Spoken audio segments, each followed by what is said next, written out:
¿Qué características tendrán los artículos o los libros que vamos a revisar?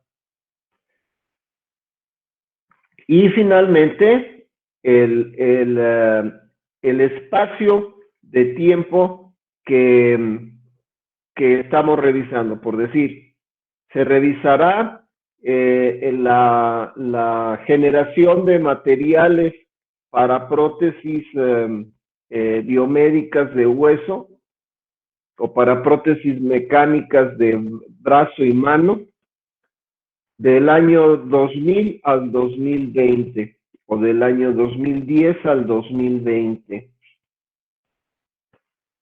El universo que revisaremos son revistas publicadas en Estados Unidos o publicadas en todo el mundo.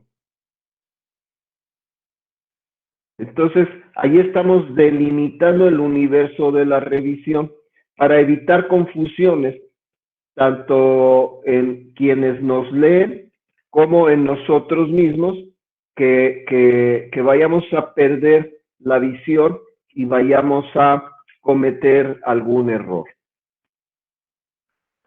El método. ¿Qué método vamos a utilizar para la búsqueda de literatura? Esto es, especificar de dónde vamos a tomar las fuentes que nos permitirán encontrar el material para el trabajo. Una vez que lo tenemos, entonces empezaremos a marcarlo y tendremos muy claro el objetivo, el estado de donde estamos apuntando. Después de esto, tenemos este apartado que a mí en lo personal, en su momento, cuando empecé a estudiar el doctorado, me costó trabajo comprender a qué se refería. En la escuela donde yo estudié este curso o este doctorado, le llamaban estado del arte. Yo no entendía el por qué el arte. Esto es una costumbre europea y norteamericana en la que habla del estado del universo en estudio. En inglés se escribe como state of the art. Y en esta parte nosotros vamos a hacer un análisis de los resultados obtenidos, de los argumentos que se presentan o nuestros propios argumentos que serán analizados con un razonamiento crítico, con un pensamiento de apertura hacia el análisis frío y objetivo.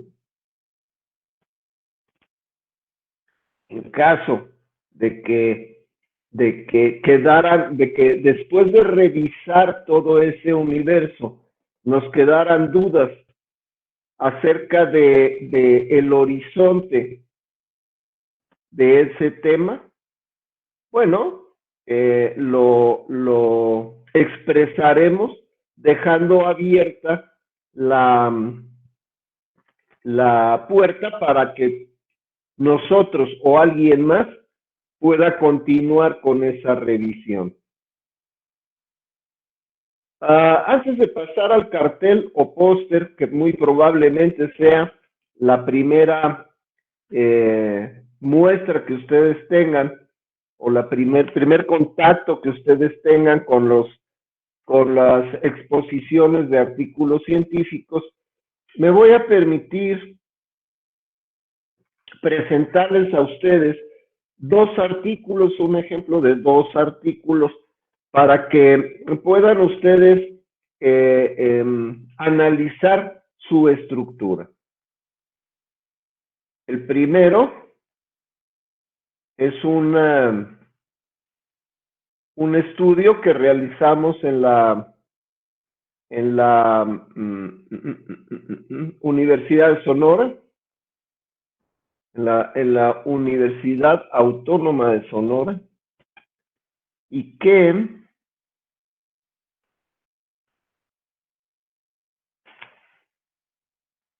no creo que es más fácil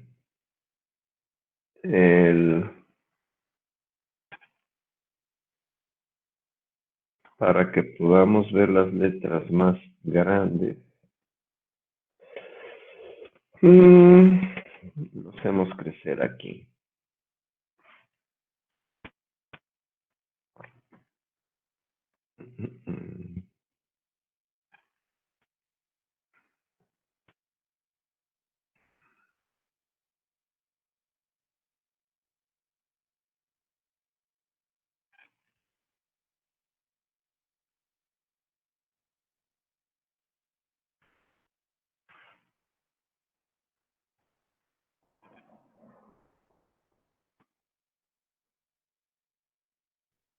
Bien.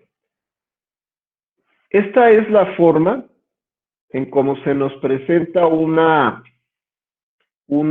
publicación y bueno, este fue publicado en en la Revista Internacional de Ciencias Básicas y Aplicadas. Viene los datos de publicación que habla volumen 4. Un volumen es el contenido de lo que se publicó en todo ese año, en todo ese periodo, que puede ser un año o dos. Luego, la primera cifra nos habla del número de la revista en que se publicó. Esto es volumen 4, número 2, que sería el equivalente a la publicación de febrero, año de 2015, y finalmente las páginas en donde fueron publicadas. Las revistas científicas, tanto físicas como electrónicas, tienen la costumbre de publicar con números de páginas seguidos. Entonces, todo el año comienza por la página 1 y así va sucesivamente avanzando los meses. Después viene el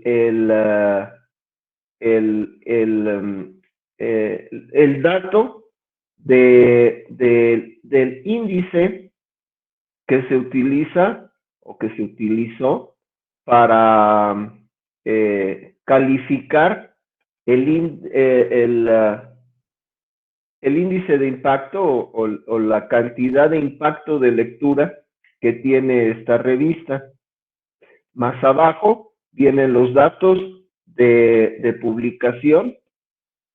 Siempre cuando nosotros enviamos un artículo y es aceptado, ingenieros, nos piden que firmemos un documento en el cual cedemos a la revista los derechos de la publicación. Ojo, no los derechos de nuestro proyecto o de nuestro trabajo, sino únicamente los derechos de la publicación.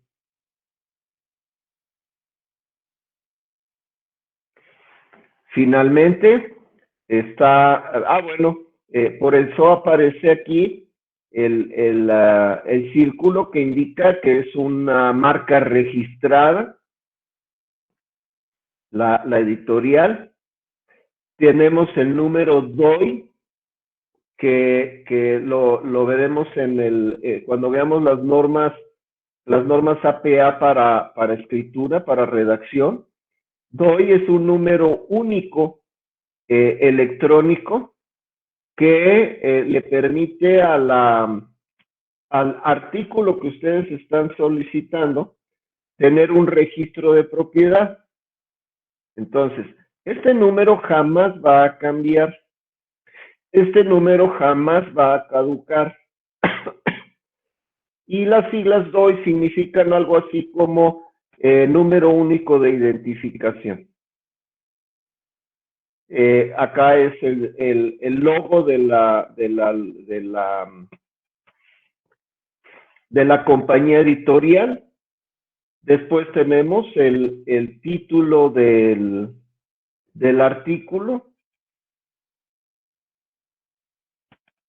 Es un estudio que se hizo para determinar el nivel de termoluminiscencia. Se parte de la base de que todos los cuerpos físicos contienen o tienen una cierta propiedad de termoluminiscencia. Aquí pueden ustedes ver los nombres. Esta revista nos pide que sea el nombre y el apellido. Hay otras que piden que sea el apellido y la inicial del nombre.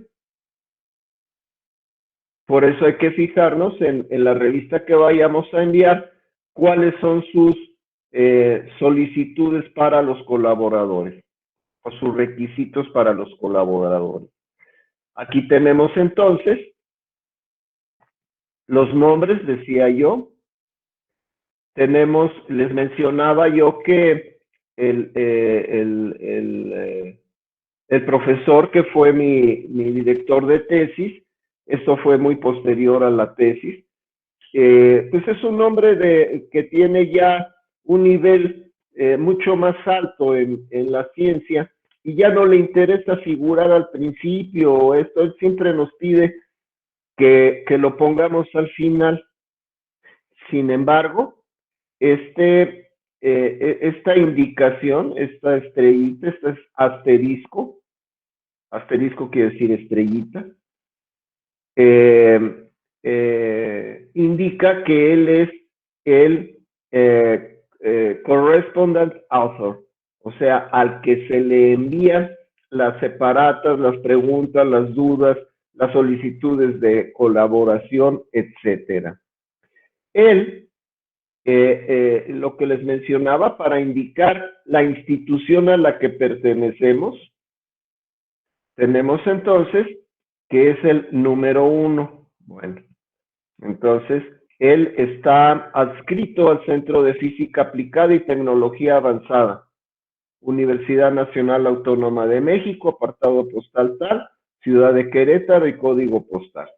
Y si ustedes ven aquí, está marcado el sobrecito en donde indica a quién y dónde dirigirle la correspondencia. Segundo lugar, Agustín de la Isla, Universidad Autónoma de Querétaro, Facultad de Ingeniería, Campus Aeropuerto, Santiago de Querétaro y demás. Después tenemos al doctor Rodolfo Bernal, que es miembro del Departamento de Investigación en Física, Universidad de Sonora, en Hermosillo, Sonora. La doctora Catalina Cruz Vázquez, del Departamento de Investigación en Polímeros y Materiales de la Universidad de Sonora. Y acá abajo la explicación de este asterisco. Corresponding author y su correo electrónico. Después viene el copyright, porque de más o menos 2012 para acá, se hizo una necesidad ante la gran cantidad de piratería que existía en cuanto al copiar los proyectos de investigación para publicarlos con otros nombres y en otros lugares. Entonces se hizo necesario el llevar a cabo un copyright.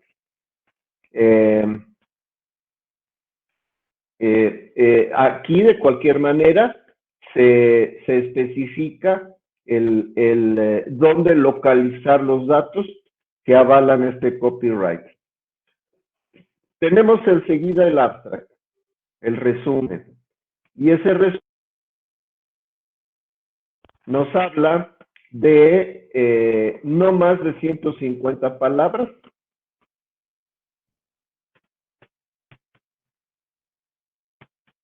Y abajo anotamos las palabras clave. Estas palabras clave, que en el caso del tema que nos ocupa, desde luego, pues es la termoluminiscencia, diente humano, dosimetría, y luego, finalmente, la clave general de lo que se realizó ahí. ¿Para qué nos sirve esto? Cuando ustedes empezaron a buscar el artículo que están por entregar mañana, se fijaron en qué, en el tema que les interesaba. Lo marcaron en Google y entonces les apareció una serie de artículos. ¿Cuántos? Tal vez 1 millón de artículos. Si ustedes quieren centrar un poco más su búsqueda, entonces para ello tenemos estas palabras clave. Y entonces marcaremos en el buscador estas palabras clave y entonces ya será más cerrado. Ya no vamos a hablar únicamente de buscar termoluminiscencia en dientes humanos, o ya no vamos a hablar únicamente de la generalidad, sino que vamos entrando en nuestra búsqueda. Ahora, si ustedes quieren que específicamente aparezca este artículo, entonces marcarán el número DOI, que es este. En su buscador ponen este número DOI, esta cifra, y les aparecerá exclusivamente este artículo.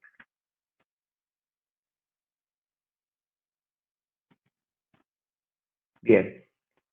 Decíamos entonces del abstract. En las revistas de habla hispana o impresas en español, generalmente encontraremos un resumen en español y un abstract en inglés. En las revistas publicadas en inglés únicamente encontraremos el abstract en inglés. Después viene la introducción. ¿De qué nos habla la introducción? Bueno, pues nos habla del estado del arte. ¿Qué estamos estudiando? ¿Qué es lo que se ha publicado con respecto a eso? ¿En qué vamos las últimas publicaciones? Para consultar la bibliografía de esta sección, se recomienda que tu búsqueda de artículos, tu búsqueda en revistas especializadas, no vaya más allá de 2 años de antigüedad. Y si son libros, no más de 5 años de antigüedad.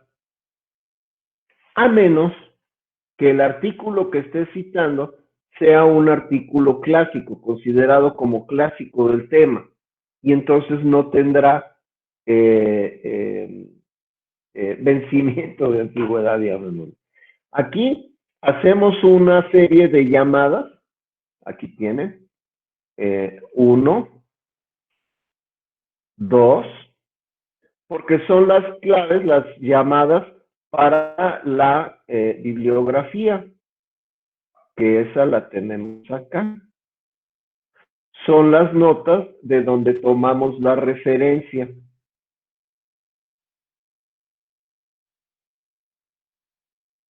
¿Cuántas fichas bibliográficas nos permiten poner? Cada revista pone un límite. En este caso, nosotros utilizamos 9 fichas bibliográficas. El siguiente,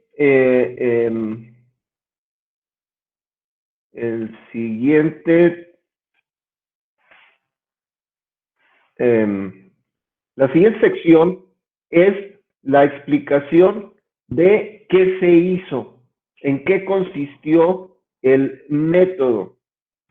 Y entonces tenemos materiales y métodos. En este caso le llamamos experimental. ¿En qué consistió el experimento? Hay otros en donde se pone materials and methods. Entonces hablamos de materiales y método. Se explica qué se hizo paso a paso. En este caso, un diente recién extraído. No me permitieron hacer mayor explicación para evitar que alguien se ofendiera porque es demasiado gráfico. Ya saben ustedes que estamos viviendo una época en que todo el mundo se ofende por cualquier cosa y que nos fueran a limitar en la revista. Entonces únicamente hablamos de lo más elemental, que es un diente. Ni siquiera dijimos que era humano, para evitar que nos censuraran porque pobre persona, cómo se lo extrajeron, sufrió y estas cosas, ¿no? Hablamos únicamente de un diente recientemente extraído. ¿Qué diente es? Es el incisivo central superior y fue seleccionado. ¿Por qué fue seleccionado? Porque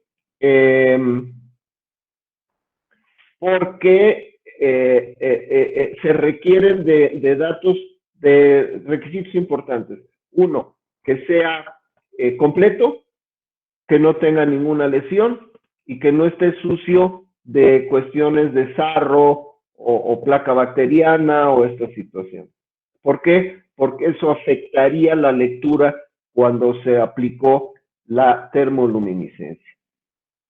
¿Por qué se extrajo? Por razones prostéticas.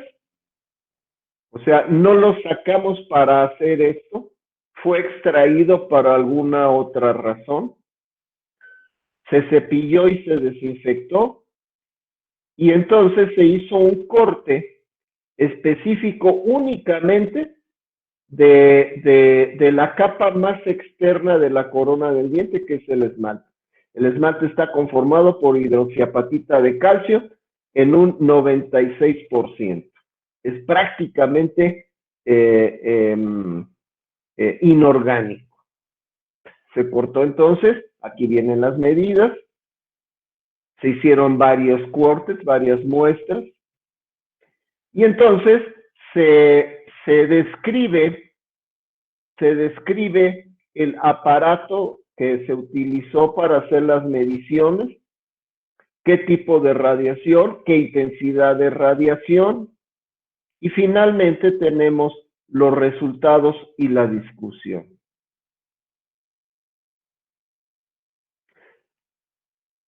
¿Cómo se hace? Bueno, pues se anotan los resultados por orden de importancia y se hace una comparación de lo que obtuvimos con lo que esperábamos obtener y con lo que se haya publicado del caso.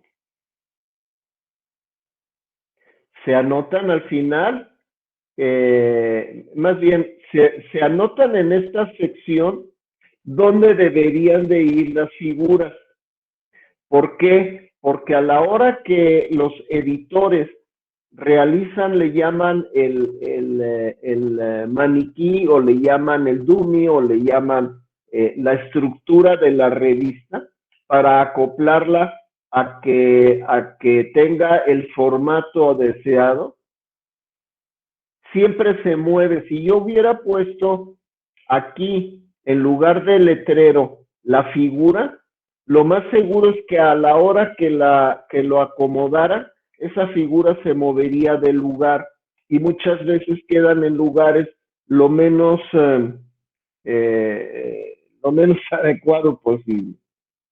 Finalmente, bueno, vienen las conclusiones. Acá tenemos los resultados y la discusión, y a partir de este razonamiento tenemos las conclusiones. Las conclusiones pueden ir anotadas por número, o pueden ir en general. Y finalmente, bueno, pues las referencias del caso. ¿Alguna pregunta? ¿Algún comentario?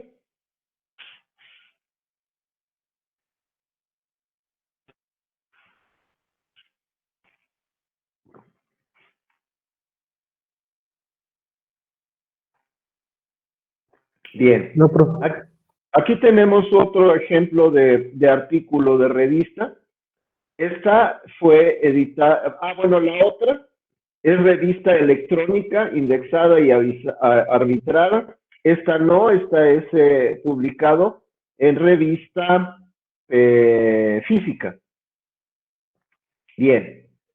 Viene el título, otra vez, corto, conciso, explicando qué es lo que vamos a hacer y cómo se va a manejar, o sea, cuál es el objetivo.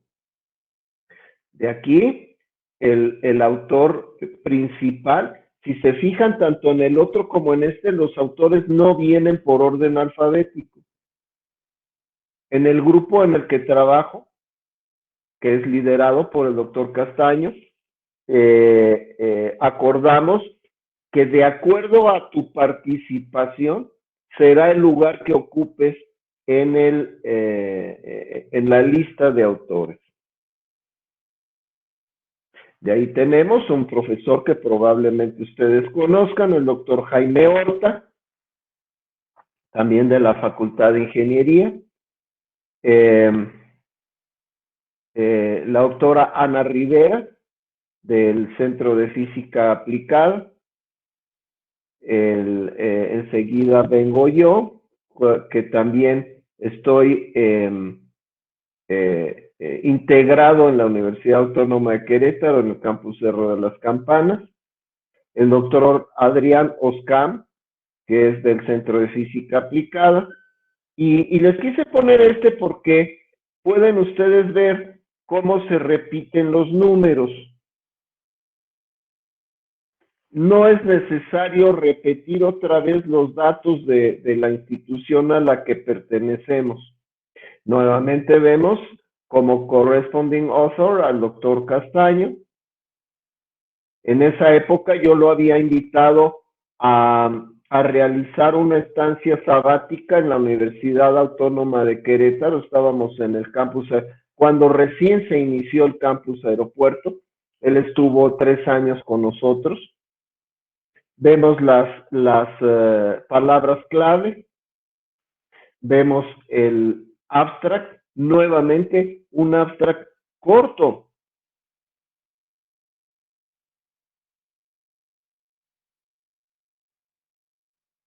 La introducción, en donde nuevamente vemos estos superíndices que nos indican la bibliografía de donde fue tomado.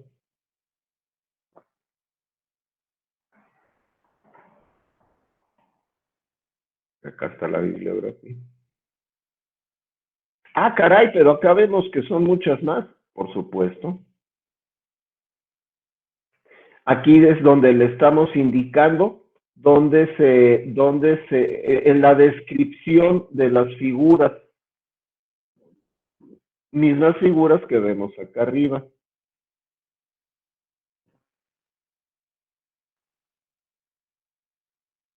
Aquí las están viendo ustedes. Nuevamente la estructura nos manda a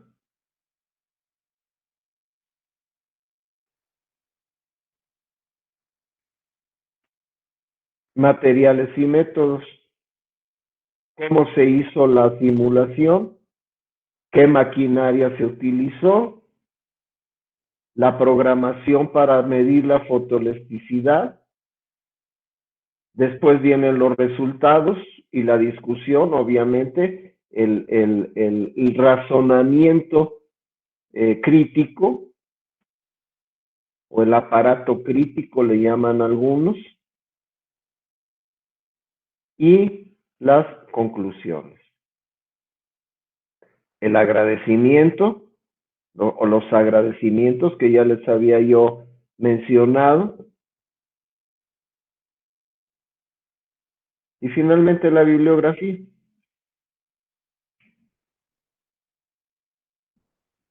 Esta es la descripción de figuras.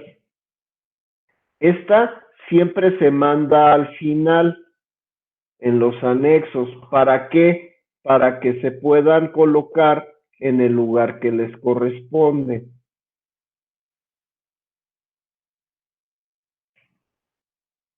Aquí, esto tiene un costo extra. Este es un corte del hueso que es un fémur, al cual se le simularon fracturas. Esto es, no estaba fracturado naturalmente o por un accidente, sino que se hizo una fractura a propósito y está preparado para ser analizado en microscopía electrónica. Bien, ahí termina el ejemplo de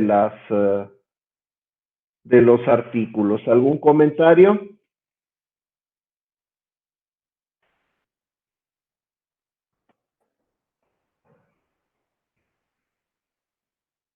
Correcto.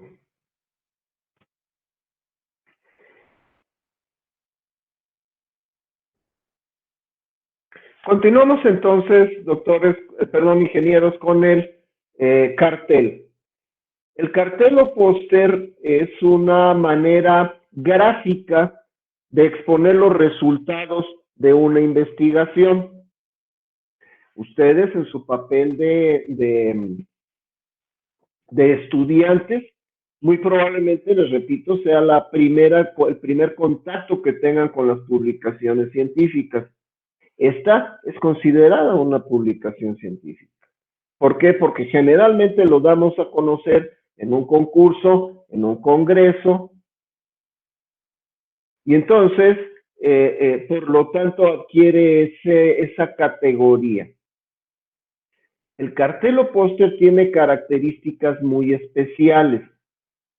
Generalmente, en la convocatoria del evento, del concurso o del congreso, de estas cosas, nos van a dar las características del póster. Principalmente las medidas.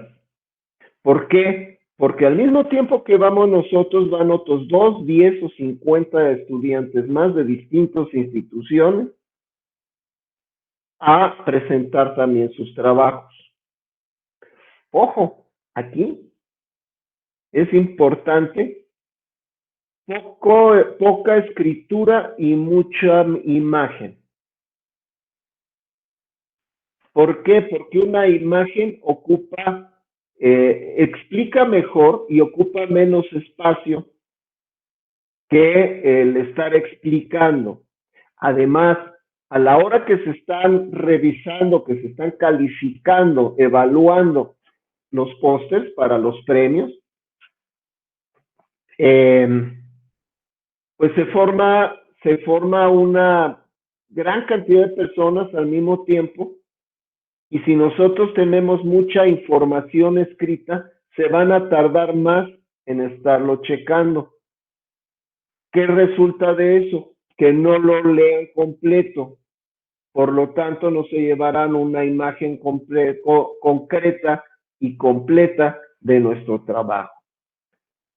Título corto.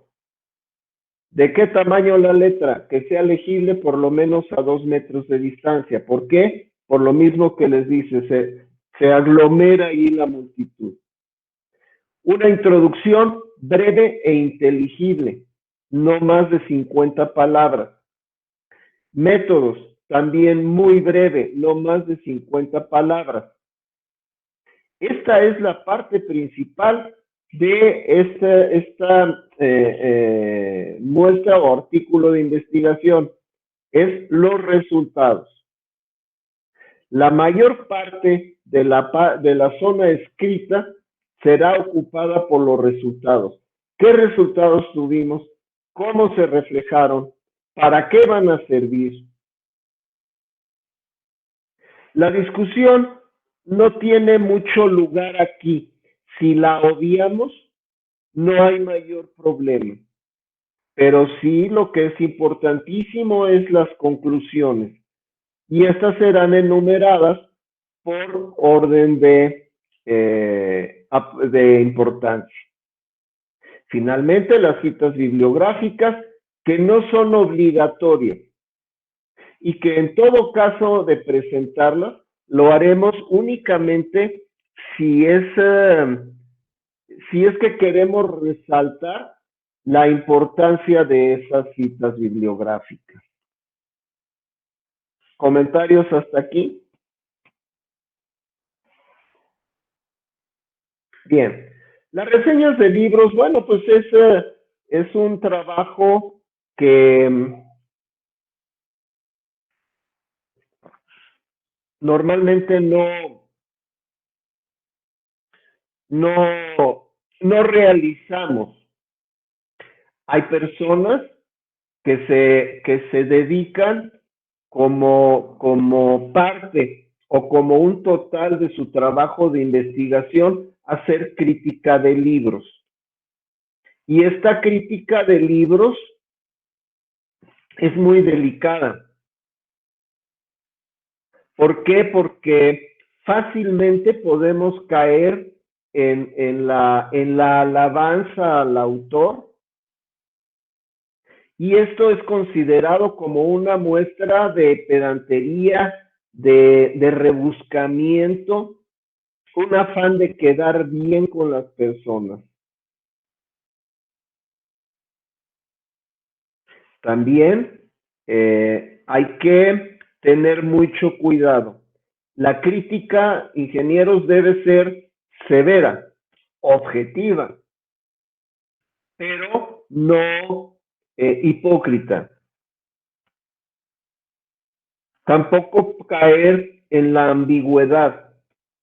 Esto es, si no queremos aparecer como excesivamente estrictos, tampoco dejemos en el espacio la opinión personal. Si no queremos aparecer como estrictos o severos, pues mejor no hagamos la crítica. La crítica no necesariamente es estar en contra, simplemente es un análisis objetivo de las ideas que se pusieron o que se expusieron en ese libro.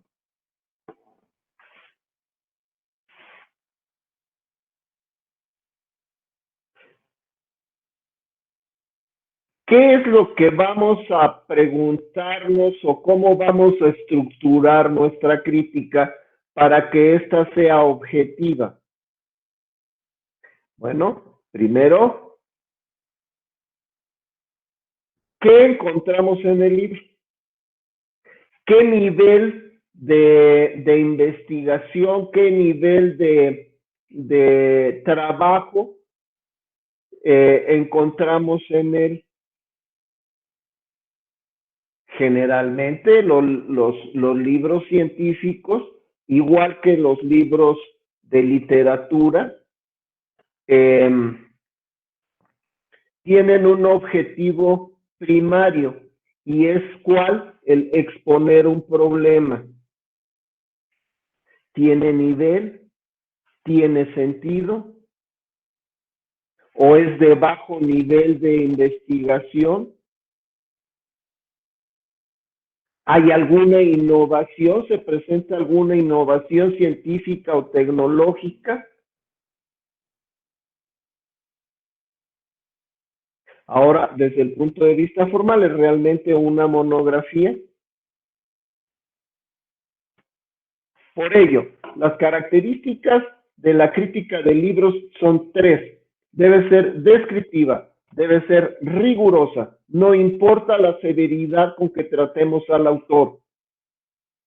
Debe ser rigurosa, esto es objetiva, no debe ser nuestra opinión o subjetiva, sino debe ser centrada en el objeto, esto es lo que se expone en el libro. Y finalmente valorativa en lo que corresponde a si vale la pena o no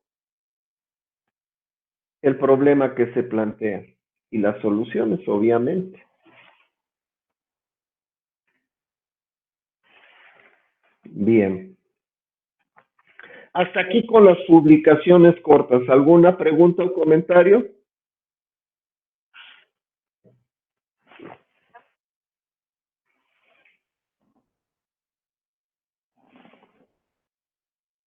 No, profe. No, profe.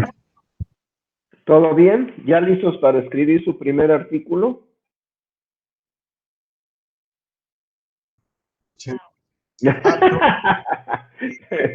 No, ya llegará el momento, no se preocupen. Bien, si me permiten voy a abrir la puerta y regreso con ustedes en un minuto.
Bien, continuamos entonces ahora con las publicaciones largas. El primero, vamos a ver la tesis doctoral. ¿Por qué hablo de tesis doctoral? Porque es la publicación que tiene el más alto nivel en la formación de una persona, en la formación profesional de una persona, pero igual podemos utilizar para esto el formato para la tesis de pregrado.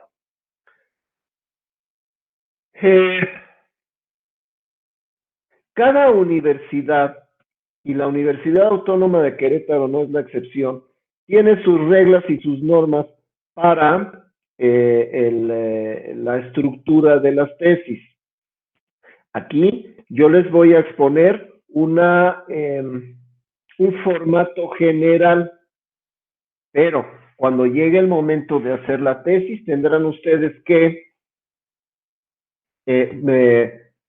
consultar el manual para la elaboración de tesis y trabajos de investigación que edita la Universidad Autónoma de Querétaro. Está disponible en la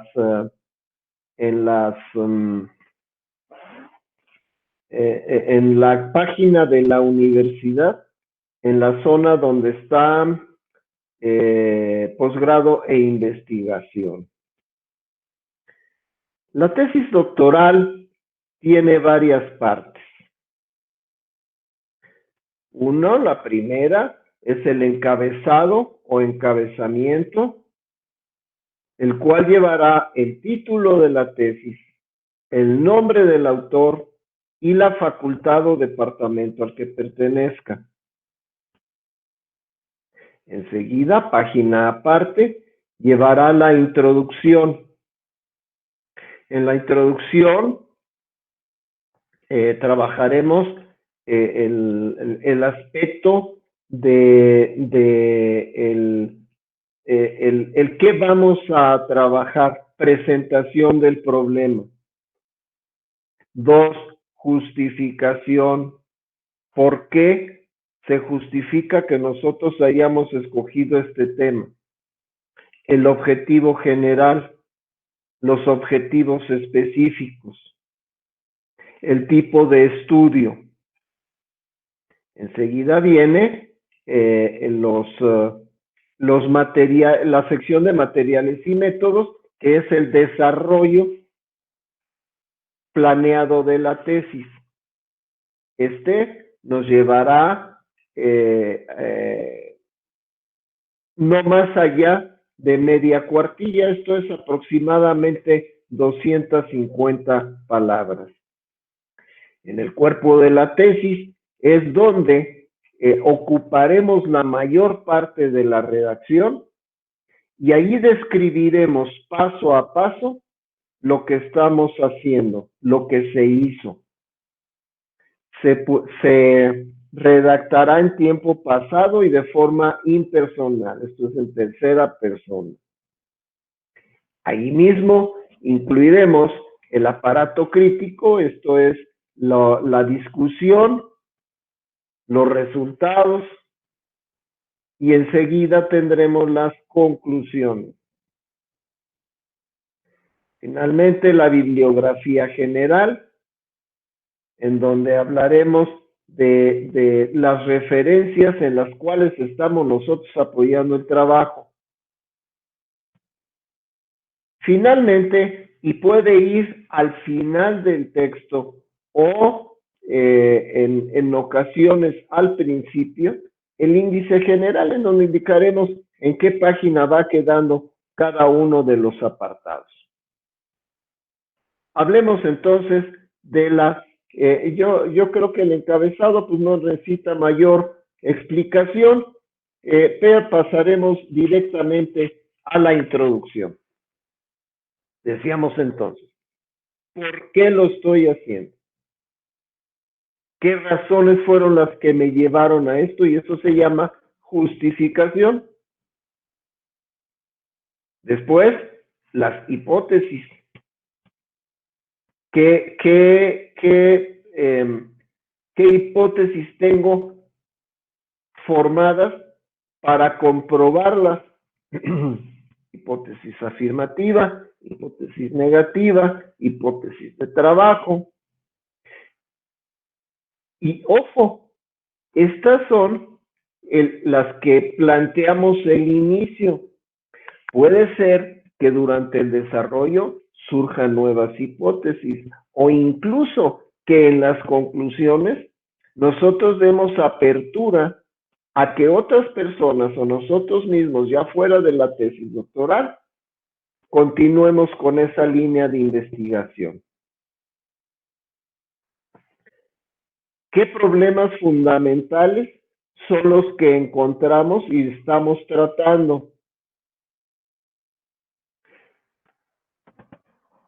¿Qué esperamos de esa tesis? Esto es objetivo general y objetivos específicos. Una revisión, una visión más que revisión, una visión general de la bibliografía que hay publicada sobre el tema. Y la vamos a continuar o a coronar con una visión del estado del arte. Dice aquí, aunque volvamos a discutirla en el cuerpo de la tesis, ¿dónde lo vamos a discutir? Pues en la sección llamada discusión. Esto es, compararemos los resultados de otros investigadores con los que nosotros obtuvimos en esta tesis. Bien. Donde está la siguiente sección, que es materiales y métodos. Aquí, características del conjunto de elementos donde se ha realizado la tesis. Esto es, los aspectos que por su naturaleza afectan en un sentido u otro los resultados de la investigación. De manera que materiales nos habla de un aspecto organizativo, de un aspecto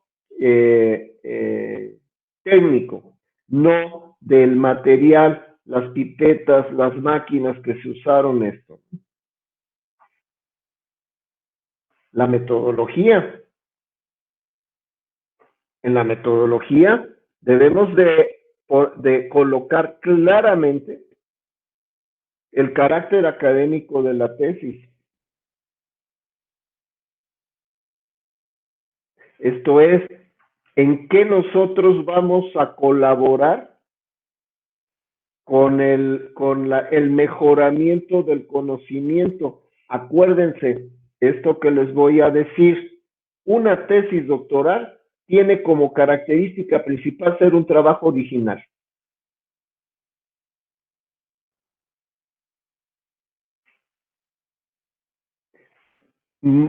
Puede ser que algunas universidades no les sea muy importante,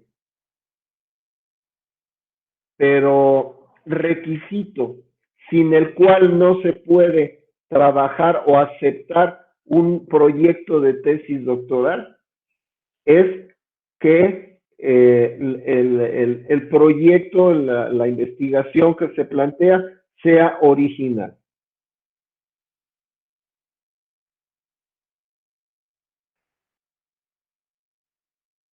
Aquí trabajaremos como escalonadamente en el sistema de clasificación de los resultados, elección de los métodos estadísticos, las variables que vamos a trabajar. Todo esto en concordancia con el método que hayamos escogido. Cuerpo de la tesis. Aquí no tenemos límite. En el cuerpo de la tesis no tenemos límite. A menos que las especificaciones de la universidad nos indiquen un número de páginas. Aquí el cuerpo es la parte central, es la parte importante, es la parte estratégica, y los contenidos estarán tratados como lo explicamos en la elaboración de un artículo. Debe llevar una secuencia. Las partes deberán ser tratadas de acuerdo a su importancia, a su relevancia. La forma de hacer citas y referencias se tratará de acuerdo a lo que nos hayan solicitado en el comité de titulación, ya sea seguir las normas APA, las normas de Vancouver, las normas de Chicago.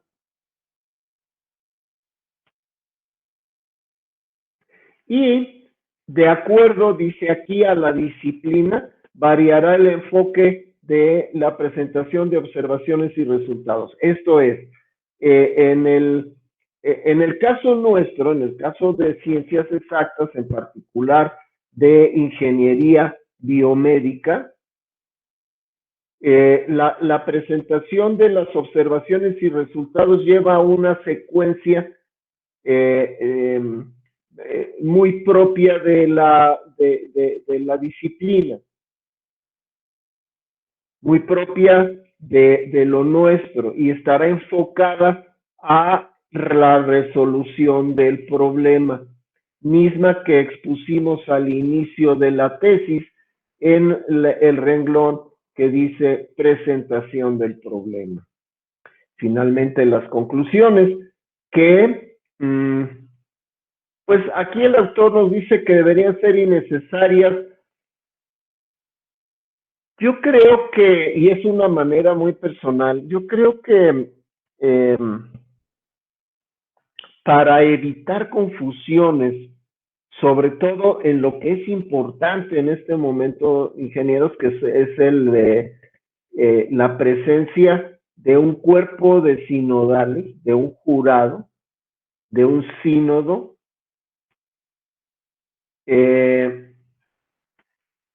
deberíamos de exponerlas claramente para evitar interpretaciones subjetivas por parte de los sinodales.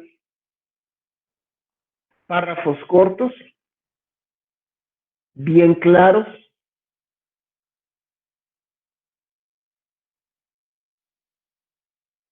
no abusar. Hay ocasiones, por ejemplo, en algunas universidades norteamericanas, las conclusiones ocupan un espacio tan grande tal vez como la exposición del trabajo. Acuérdense que es muy importante para quien está exponiendo, ya sea un proyecto, un plan de trabajo, un informe técnico y, ¿por qué no?, la tesis. No dar armas a quienes están evaluando para que nos ataquen. Entonces, el consejo que yo les doy es que ocupen un espacio corto, que sus conclusiones estén expuestas de manera clara, de manera coherente con el resultado y con los objetivos que se perseguían, y de esa manera, bueno, pues trabajar en revisión, y al término de todo esto, darle a leer nuestro trabajo no solamente a nuestro asesor o director de tesis, sino a alguna otra persona que tenga conocimiento suficiente sobre el área y a la que le tengamos confianza. Algunos consejos. Empezar a redactar a medida que vamos avanzando. Esto es, no esperarnos a terminar todo el aparato de investigación para redactar el cuerpo de tesis o para redactar toda la tesis. En cuanto vayamos teniendo resultados, conforme vayamos haciendo los experimentos, conforme vayamos obteniendo los acercamientos a la solución de las hipótesis, hay que irle empezando a meter máquina a eso. Cuando terminemos, se aconseja mandar un resumen a la base TCO. Hay que tener mucho cuidado con la forma de redactar, no solamente en lo que corresponde a ortografía, sino también a sintaxis. Si no dominamos el inglés completamente o de manera más que satisfactoria, bien vale la pena invertir y contratar a un profesional que nos haga el resumen para TCO. Bien. ¿Cómo la vamos a estructurar? Será un material que veremos en la próxima clase. Por lo pronto, les deseo un extraordinario día y espero que nos podamos ver mañana, tempranito, muy agradable, y le pedimos a Fer que nos haga el favor de enviar las fotografías de la clase para poderlas reportar.